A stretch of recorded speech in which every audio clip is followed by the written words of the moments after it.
Trump বলছেন ভারত রাশিয়ার তেল কিনবে না, ক্রেমলিন বলছে আমরা এমন কিছু শুনিনি, আর নয়াদিল্লি একদম চুপ।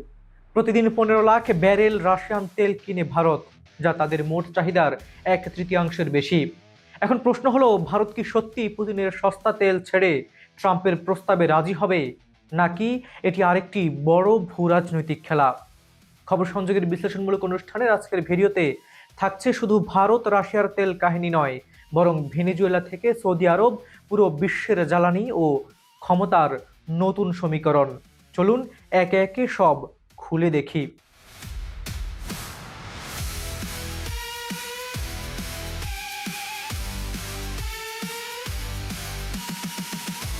প্রথমে দেখি ভারত আমেরিকা চুক্তি আসল সত্যটা কি। ট্রাম্প দাবি করলেন ভারতীয় পণ্যের উপর শুল্ক 50% থেকে কমিয়ে 18% করেছেন, বিনিময়ে মোদি নাকি রাশিয়ান তেল বয়কট করতে রাজি হয়েছেন। কিন্তু এখানেই মজার ব্যাপার শুরু হয়। ক্রেমলিনের মুখপাত্র দিমিত্রি পেসকভ পরিষ্কার জানালেন, ভারতের কাছ থেকে এখন কোনো আনুষ্ঠানিক বার্তা তারা পায়নি। রাশিয়া বলছে ভারতের সাথে তাদের উন্নত কৌশলগত অংশীদারিত্ব অটুট থাকবে। এটা আসলে প্রথমবার নয়। গত বছর ট্রাম্প একই দাবি করেছিলেন, কিন্তু কিছুই হয়নি। ভারত তখনও রুশ তেল কিনেছে, এখনো কিনছে। এখন প্রশ্ন হলো, কেন 2022 সালে ইউক্রেন যুদ্ধ শুরুর পর যখন পশ্চিমা দেশগুলো রাশিয়ায় নিষেধাজ্ঞা দিল, তখন রুশ তেলের দাম মার্কেটে একদম পড়ে গেল। ভারত সেই সুযোগ কাজে লাগালো। সস্তা জ্বালানি পাওয়া মানে দেশের অর্থনীতির জন্য বিশাল সাশ্রয়। ভারতের যুক্তি খুবই পরিষ্কার, এটা বাণিজ্য, এটি রাজনীতি নয়। জ্বালানি নিরাপত্তা দেশের প্রথম অগ্রাধিকার। ভারতের দ্বিধা, রাশিয়া নাকি আমেরিকা?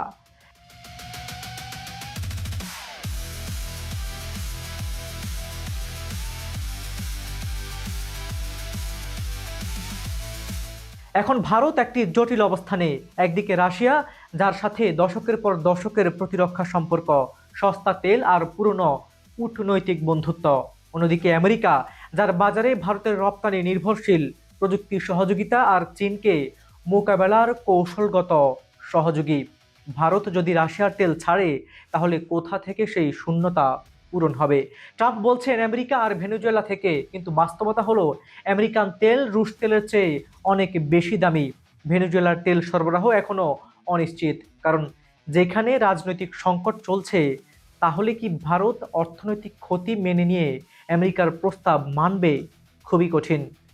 আরেকটি বিষয় মনে রাখতে হবে, গত বছর পুতিন নিজে ভারত সফর করেছিলেন, যেখানে তিনি স্পষ্ট আশ্বাস করেছিলেন যে মার্কিন চাপ যতই আসুক, রাশিয়া ভারতকে নিরবিচ্ছিন্নভাবে তেল সরবরাহ দেবে। মোদী সরকার এখন দুই পরাশক্তির সাথে ভারসাম্য রক্ষার চেষ্টা করছে। এটি বলা সহজ, কিন্তু করা খুবই কঠিন। ভেনেজুয়েলা, মাদুরো অপহরণ থেকে তেলের খেলা। এবার আসি ভেনেজুয়েলায়। গত 3রা জানুয়ারি রাতে মার্কিন সেনারা ভেনেজুয়েলার প্রেসিডেন্ট নিকোলাস মাদুরো আর তার স্ত্রীকে তুলে নিয়ে যাওয়া হয় আমেরিকায়। একটি সার্বভৌম দেশের নির্বাচিত প্রেসিডেন্টকে তুলে নিয়ে গেছে আরেক দেশের সেনাবাহিনী। এটি আন্তর্জাতিক আইনের চরম লঙ্ঘন। কিন্তু কে শোনে কার কথা? 1 মাস পর কারাকাসের লাখো মানুষ রাস্তায় নেমেছে, তারা চাইছে মাদুরো ফিরে আসুক। কিন্তু ট্রাম্পের শর্ত খুবই পরিষ্কার, ভেনেজুয়েলার তেল খনিতে আমেরিকার নিয়ন্ত্রণ দিতে হবে। মজার ব্যাপার হলো, এর মধ্যে আমেরিকা ভেনেজুয়েলাকে তেল বিক্রির বকেয়া $200 বিলিয়ন ফেরত দিয়েছে। কি আশ্চর্যজনক কথা, তাই না? কিন্তু এর কারণ হচ্ছে, ট্রাম্প বুঝে গেছেন বিশ্ববাজারে তেলের সরবরাহ ঠিক রাখতে ভেনেজুয়েলার সাথে সম্পর্ক সহনীয় রাখা জরুরি। ভারতকে রুশ তেল থেকে সরাতে হলে বিকল্প তো লাগবেই। এখন ভেনেজুয়েলায় অন্তর্বর্তীকালীন প্রেসিডেন্ট ডেলসি রুদ্রিগেজ, তিনি একদিকে জনগণকে শান্ত রাখছেন, আর অন্যদিকে ট্রাম্পের চাপে কিছু রাজনৈতিক বন্দী ছাড়ছেন। জাতীয়করণ করা তেল খাতে বেসরকারি বিনিয়োগের পথও খুলে দিয়েছেন। পুরো ভেনেজুয়েলা এখন একটি দর কষাকষির বাজার, আর পণ্য হলো তেল। এবার চোখ ফেরাই মধ্যপ্রাচ্যে। তুরস্কের প্রেসিডেন্ট এরদোগান হঠাৎ করে সৌদি আরবে গেছেন। 2 বছর পর প্রথম এই সফর। কেন গেলেন?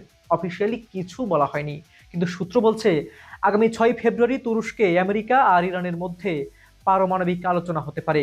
এরদোগান সেখানে মধ্যস্থতাকারী। আমেরিকা ইরানের পারমাণবিক কর্মসূচি নিয়ে উদ্বিগ্ন হয়ে পড়েছে। ইরান চায় নিষেধাজ্ঞা তুলে নিতে, দুই পক্ষের মধ্যে যুদ্ধ এড়াতে, আর এরদোগান কূটনৈতিক সেতু তৈরি করছেন। কিন্তু তার সাথে তেলের সম্পর্ক কি? মধ্যপ্রাচ্যই বিশ্বের তেলের প্রধান উৎস। যদি আমেরিকা ইরান যুদ্ধ বাঁধে, তাহলে তেলের দাম আকাশ ছোঁয়া হবে। হরমুজ প্রণালী বন্ধ হয়ে যেতে পারে, যেখান দিয়ে বিশ্বের 20% তেল সরবরাহ হয়। তাই এরদোগান, সৌদি ক্রাউন প্রিন্স বিন সালমান সবাই চাইছে পরিস্থিতি নিয়ন্ত্রণে রাখতে। কলম্বিয়া আমেরিকা শত্রু থেকে বন্ধু। আরেকটি চমকপ্রদ ঘটনা, কলম্বিয়ার বামপন্থী প্রেসিডেন্ট পেট্রো আর ডানপন্থী ট্রাম্পের মধ্যে হঠাৎ সৌহার্দ্যপূর্ণ বৈঠক। কয়েক মাস আগে ট্রাম্প পেট্রোকে বলেছিলেন অসুস্থ মানুষ যে কোকেন বানাতে ভালোবাসে। পেট্রো জবাবে ট্রাম্পকে হুঁশিয়ারি দিয়েছেন।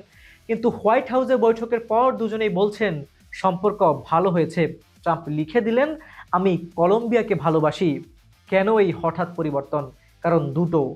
এক, মাদক নিয়ন্ত্রণ। আমেরিকায় কোকেনের বড় উৎস কলম্বিয়া। ট্রাম্প চাইছেন পেট্রো এই ব্যাপারে সহযোগিতা করুক। দুই, ভেনেজুয়েলা। মাদুরোকে অপহরণের পর পুরো ল্যাটিন আমেরিকায় টেনশন। ট্রাম্প চাইছেন কলম্বিয়া তার পাশে থাকুক। এদিকে পেট্রো বুঝে গেছেন আমেরিকার সাথে সরাসরি শত্রুতা করে লাভ নেই।